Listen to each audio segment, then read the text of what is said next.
எல்லா ஸ்டாண்டப் காமெடியனும் வந்து ஒரு 3 நிமிஷத்துலேருந்து பொறந்தவங்க தான்.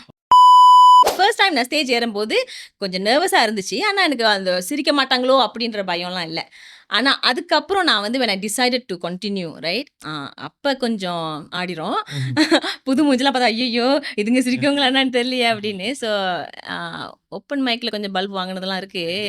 அதெல்லாம் அப்படிதான். அடி உதைகள் இல்லாமல் வாழ்க்கையானே. அப்படிதான் கடந்து வரணும். அதான் ஒரு தடவ போய் ஸ்டேஜ்ல நின்னு ஃபர்ஸ்ட் டைமா ஃபியூ டைம் செஞ்சதுக்கப்புறம் ஸ்டேஜ்ல போயிட்டு நானும் பாட்டுக்கு பேசிட்டு இருக்கிறேன்.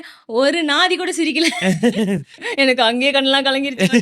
நான் வந்து கெத்த மெயின்டெயின் பண்ணிட்டு அப்படியே தேங்க்யூன்னு சொல்லிட்டு வெளிய போயிட்டேன்.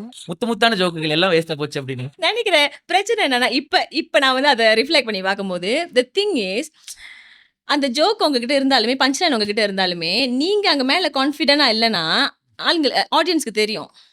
அதான் கதை. நான் இப்ப கூடமே நான் கான்ஃபிடன்ஸ் இல்லாம நான் போய் எப்பயுமே நான் இப்ப TikTokல போடுற ஜோக் இப்ப சொன்னேன்னு வச்சுக்கோங்களேன், யாரும் சிரிக்க மாட்டாங்க. Because they know you are nervous. அவங்களுக்கு அந்த ஆரா தே கேன் ஃபீல் இட்.